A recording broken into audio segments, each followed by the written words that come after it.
నమస్తే. ఇవాళ అసెంబ్లీ చర్చ మీద ఒక చిన్న విశ్లేషణ చేద్దాం. ప్రధానంగా ఇవాళ ఉదయం అసెంబ్లీ స్టార్ట్ కాగానే జరిగిన చర్చ మూసీ సుందరీకరణ అన్న అంశం మీద. శ్రీధర్ బాబు గారు ఈ చర్చని స్టార్ట్ చేశారు. మూసీ సుందరీకరణకు సంబంధించి 5 జోన్లుగా దీన్ని మేము విభజించాం. సో అనంతగిరి ఆ కొండల నుంచి స్టార్ట్ అయినటువంటి, వికారాబాద్ కొండల నుంచి స్టార్ట్ అయినటువంటి మూసీ బాపు ఘాట్ వరకు ఉన్నటువంటి ఆ 9 కిలోమీటర్ల రేడియస్ ఏదైతే ఉందో దాన్ని మేము ఫస్ట్ దాన్ని డెవలప్ చేస్తాం, తర్వాత మిగతా ప్రాంతాలని డెవలప్ చేయబోతున్నామని ఒక వి షేప్ డెవలప్మెంట్ అని శ్రీధర్ బాబు గారు అండ్ ముఖ్యమంత్రి రేవంత్ రెడ్డి గారు చెప్పడం జరిగింది. అయితే మూసీ సుందరీకరణ విషయంలో సరే అపోజిషన్ పార్టీసు చాలా పెద్ద ఎత్తున దీన్ని ఖండించాయి, కొన్ని ప్రశ్నలు అడిగాయి, కొన్నింటికి సమాధానం చెప్పారు, కొంత హాట్ డిబేట్ జరిగింది. మొత్తానికి ప్రభుత్వం మాత్రం మేము ఆ దిశగానే ముందుకెళ్తామని అన్నారు. ఇందులో ప్రధానంగా మనం చెప్పుకోవాల్సింది ఈ మూసీ ప్రక్షాళన జరగాల్సిందే, దాన్ని ఎవ్వరూ కాదనట్లేదు. ఒకవేళ అది కాదు, అది అట్లనే ఉండాలి అనుకోవడం అనేది తప్పు, దాంట్లో ఏం డౌట్ లేదు. మూసీ ప్రక్షాళన జరగడాన్ని మనం స్వాగతిద్దాం, కానీ అది ఏ రకంగా ఏ దిశగా ముందుకెళ్ళాలి అన్నది ఇక్కడ పాయింట్.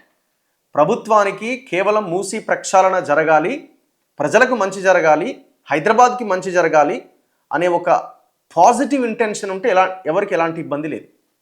ఇక్కడ అనుమానం వల్ల ఎక్కడ మూసీ ప్రక్షాళన మంచిదే, కానీ ప్రభుత్వం యొక్క స్పెషల్ ఇంట్రెస్ట్ ఏమైనా ఉందా అన్న కోణంలోనే ఇక్కడ అభిప్రాయ భేదాలు వ్యక్తమవుతున్నాయి, అంటే డిఫరెన్స్ ఆఫ్ ఒపీనియన్స్ వస్తున్నాయి. సరే, ఇది 1,50,000 కోట్లు పెట్టబోతున్నారు, ఇదంతా ఒక చర్చ ఉన్నది. అయితే ఎక్కడి నుంచి స్టార్ట్ చేయాలా?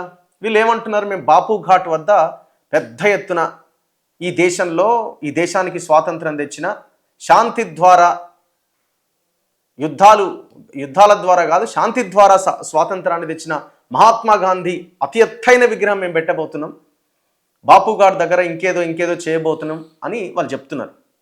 ఫస్ట్ మూసీ ప్రక్షాళన అంటే మొదటగా చేయాల్సింది ఈ ఫార్మా కంపెనీల నుంచి వచ్చేటువంటి వ్యర్థాలని మూసీలో కలవకుండా మీరు చేయాలి.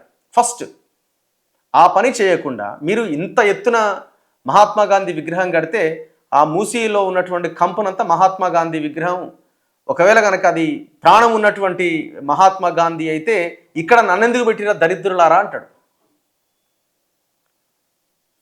సో ఫస్ట్ ఏం చేయాలి, ఫార్మా ఇండస్ట్రీస్ నుంచి వచ్చేటువంటి వ్యర్థాలని అందులో కలవకుండా చేయాలి. అది ఎందుకు చేయట్లేదు?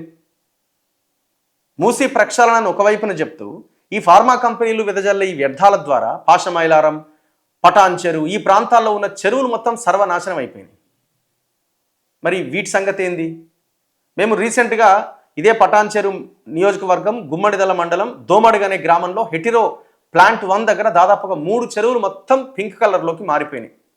మీడియా అంతా గొంతెత్తింది, చాలా మీడియాలో వార్తలు వచ్చినాయి. మేము కూడా డైరెక్ట్ ఆ లొకేషన్కి వెళ్ళినాం, దాని మీద యాక్షన్ తీసుకుంటా ముఖ్యమంత్రి.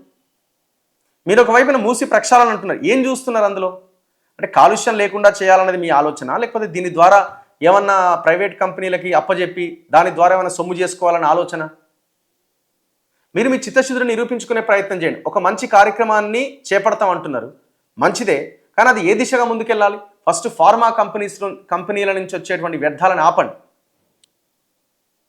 ఇళ్ల నుంచి వస్తున్నటువంటి ఆ రకమైనటువంటి డ్రైనేజ్ని కానీ వ్యర్థాలను కానీ అందులోకి వెళ్లకుండా అడ్డుకునే ప్రయత్నం చేయండి.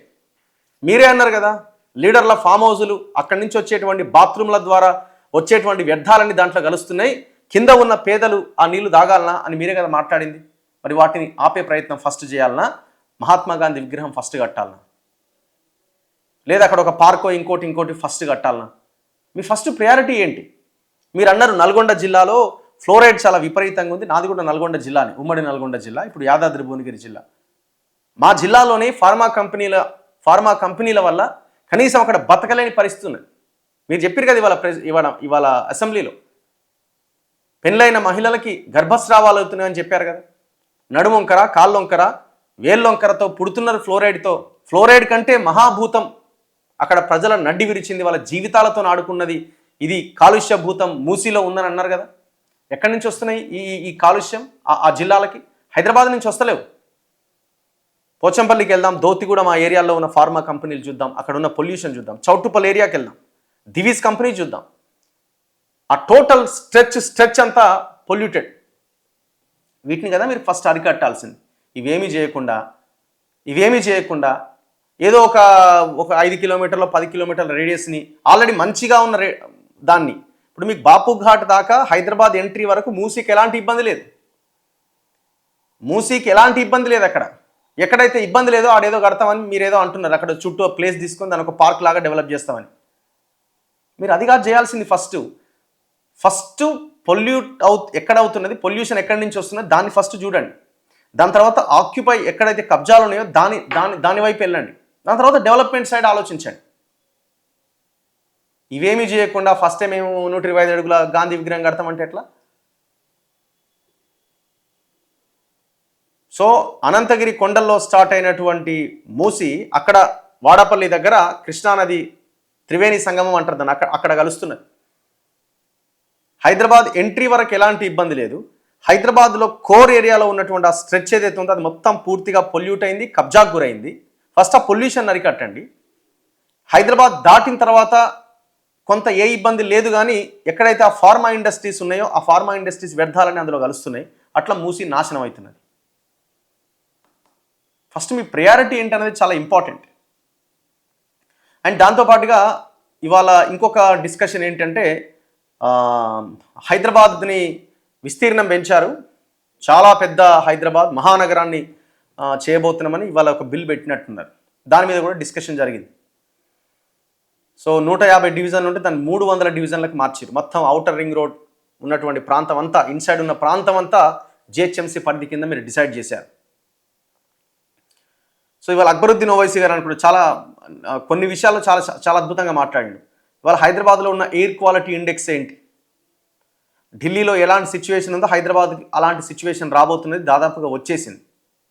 సో మొత్తం పొల్యూట్ అయిపోయింది గాలి, బతకడానికి అవకాశం లేని సిచ్యువేషన్స్ రాబోతున్నాయి. దాన్ని ఎట్లా మనం అరికట్టాలి, ఆ ఎయిర్ క్వాలిటీ ఇండెక్స్ తగ్గడానికి మనం ఏం చేయాలి? సో ఆ ప్రణాళిక ఏమైనా మన దగ్గర ఉందా? ట్రాఫిక్ విపరీతంగా పెరిగిపోతున్నది, ఆ ప్రణాళిక మన దగ్గర ఏమైనా ఉందా? సో ఇప్పుడు మనం ఎంత పెద్ద నగరం ఉండడం కాదు కదా, ఇప్పుడు ఈ అర్బనైజేషన్ వల్ల మొత్తం పచ్చగా ఉన్నటువంటి ప్రాంతాలు మొత్తం కాంక్రీట్ జంగిల్ అయిపోతుంది. దానివల్ల లాభం జరుగుతుందా, నష్టం జరుగుతుందా? ఇది కూడా మనం ఆలోచించాలి కదా. గ్రీన్ ఏరియా లేకుండా మనం బతకడానికి అవకాశం లేనప్పుడు మనం ఎన్ని కంపెనీలు తెచ్చుకుంటేంది, ఎంత డెవలప్మెంట్ అనుకుంటే ఎట్లా? చాలా ఆర్టికల్స్ వస్తున్నాయి, అభివృద్ధి పేరుతో పర్యావరణాన్ని దెబ్బతీయకండి, ఆ రెండింటిని సపరేట్ కోణంలో చూడండి అని ఎంతోమంది చెప్తున్నారు. ఇది మనం ఆలోచించకుండా మొత్తం ఇవాళ ముఖ్యమంత్రి కూడా అదే, మొత్తం అర్బనైజ్ అయిపోయింది, మొత్తం పట్టణ ప్రాంతాల్లోకి వచ్చేస్తున్నారు, అసలు ఇంకా మొత్తం ఉన్న తెలంగాణ అంతా అర్బనైజ్ చేయాలనేటువంటి రేంజ్లో మాట్లాడుతున్నారు. ఇది మంచిది కాదు. రేపొద్దున పీల్చడానికి గాలే లేకపోతే నీకు బతికెక్కడిది? బతకడమే లేకుంటే, జనాలే లేకుండా నీకు కంపెనీలు వచ్చేంది, రాకుంటేంది? సో ఇది ఖచ్చితంగా మనం ఆలోచించాల్సిన అవసరం ఉన్నది. సో ఇది ఇవాళ అసెంబ్లీలో జరిగిన అంశాలపైన ఒక చిన్న విశ్లేషణ. చూస్తూనే ఉండండి మన తొలివేలు.